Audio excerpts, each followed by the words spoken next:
जय हिंद, वंदे मातरम। साथियों, आज की इस वीडियो में हम बात करेंगे अतिथि शिक्षकों को लेकर। जी हां साथियों, अतिथि शिक्षकों को लेकर एक बड़ा अपडेट निकलकर सामने आया है। साथियों, आप सभी को मालूम ही है, स्कूल शिक्षा विभाग यानी कि डीपीआई ने विभिन्न शासकीय विद्यालयों में कार्यरत ऐसे शिक्षक जो अतिशेष के रूप में कार्यरत हैं, उनकी काउंसलिंग प्रक्रिया संपन्न करवाई है। चाहे फिर वो प्राथमिक शिक्षक हो, माध्यमिक शिक्षक हो या फिर उच्च माध्यमिक शिक्षक हो। और ऐसे शिक्षकों को काउंसलिंग के माध्यम से ऐसे विद्यालयों पर भेजा गया है जहां पर शिक्षकों की कमी है। अब स्वाभाविक सी बात है, जिन विद्यालयों पर शिक्षकों की कमी है, वर्तमान में वहां पर अतिथि शिक्षक कार्यरत हैं। अब जब अतिशेष शिक्षक वहां पर पहुंचे हैं तो संबंधित अतिथि शिक्षकों को सेवा से पृथक किया जा रहा है। अब इसी को लेकर डीपीआई ने एक आदेश जारी किया है, जो कि 4 अक्टूबर 2024 को जारी हुआ है। आदेश में अतिशेष शिक्षकों की काउंसलिंग प्रक्रिया से जुड़े कुछ आंकड़े साझा किए गए हैं और ये जो आंकड़े हैं हैरान करने वाले हैं। निश्चित तौर पर जो आंकड़े सामने आए हैं उससे ये प्रतीत होता है कि लगभग 15,000 अतिथि शिक्षक सेवा से पृथक हो जाएंगे।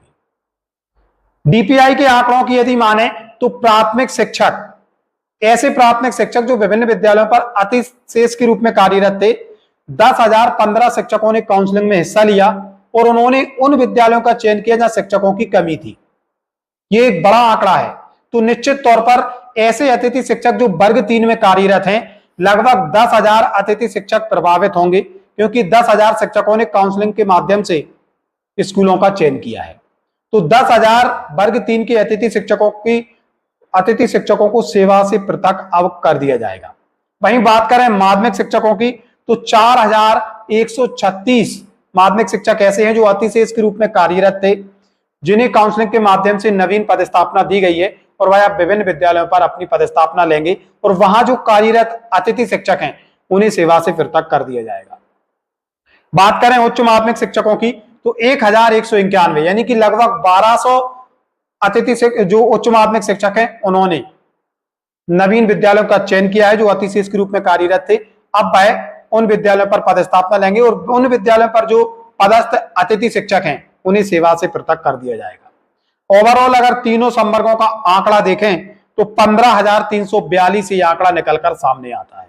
अब बड़ा प्रश्न यही है कि अतिशेष काउंसलिंग प्रक्रिया में 15,342 शिक्षक उन संस्थाओं पर पहुंचे हैं जहां शिक्षकों की कमी थी और वहां पर जो कार्यरत अतिथि शिक्षक थे, आखिरकार उनका क्या होगा? यकायक उन अतिथि शिक्षकों को सेवा से पृथक कर दिया जाएगा।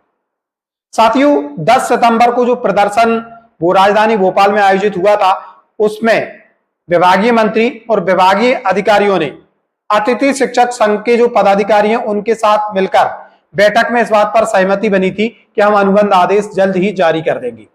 लेकिन आज दिनांक तक किसी भी तरह का अनुबंध आदेश देखने को नहीं मिला है। लगातार यहां पर अतिथि शिक्षक हैं उन्हें निराशा ही हाथ लग रही है।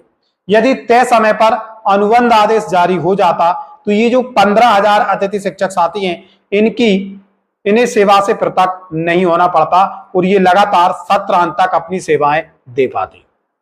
बड़ा प्रश्न यही है कि क्या अब तय समय पर अतिथि शिक्षकों का जो अनुबंध का आदेश है वह जारी होगा भी या नहीं होगा, या फिर ये जो 15,000 अतिथि शिक्षक हैं वो एकाएक सेवा से पृथक कर दिए जाएंगे। 15,000 में से 10,000 शिक्षक ऐसे हैं जिन्होंने नई संस्था पर ज्वाइनिंग ले ली है, यानी कि 10,000 अतिथि शिक्षक ऑलरेडी सेवा से पृथक किए जा चुके हैं। कुछ अतिथि शिक्षक साथी इतने मजबूर थे, उन्हें मजबूरन जीएफएमएस पोर्टल से रिलीव होना पड़ा ताकि वह नई चॉइस फिलिंग में हिस्सा ले सकें और नए विद्यालय का चयन कर सकें और भविष्य में अपनी सेवाएं दे सकें, अपने परिवार का भरण पोषण कर सकें। मजबूर ऐसे कि उन्होंने अपनी जो रिलीविंग है वह पोर्टल से ऑनलाइन करा ली और अभी तक उन्हें मानदेय नहीं मिला है। और अपडेट की माने तो रिलीविंग के बाद किसी भी प्रकार का उन्हें मानदेय नहीं मिलेगा, यानी कि 2 माह का जो मानदेय है वह संबंधित अतिथि शिक्षकों को प्राप्त ही नहीं होगा। यहां पर इस तरीके से अतिथि शिक्षकों को मजबूर कर दिया गया है। आखिरकार आश्वासन के बाद भी विभाग और विभागीय मंत्री जो हमारे मंत्री जी हैं उन्होंने अतिथि शिक्षकों के अनुबंध का आदेश अभी तक जारी क्यों नहीं करवाया है? निश्चित तौर पर राज्य सरकार को साथ ही साथ विभागीय अधिकारियों को इस चीज को जरूर संज्ञान में लेना चाहिए और निश्चित समय पर अतिथि शिक्षकों का जो अनुबंध वाला आदेश है वो जारी होना चाहिए, ताकि जो हजारों अतिथि शिक्षक जो सेवा से पृथक हो रहे हैं वह सत्रांत तक अपनी सेवाएं दे पाए। और जो 2 माह के मानदेय का नुकसान उनको हुआ है, कहीं ना कहीं उस पर भी राज्य सरकार और विभागीय अधिकारियों को चिंतन करने की आवश्यकता है। साथियों, ये था आज का महत्वपूर्ण अपडेट जो कि अतिथि शिक्षकों को लेकर था। मिलेंगे जल्दी नए अपडेट एवं नए टॉपिक के साथ, तब तक के लिए जय हिंद, जय भारत मित्रों।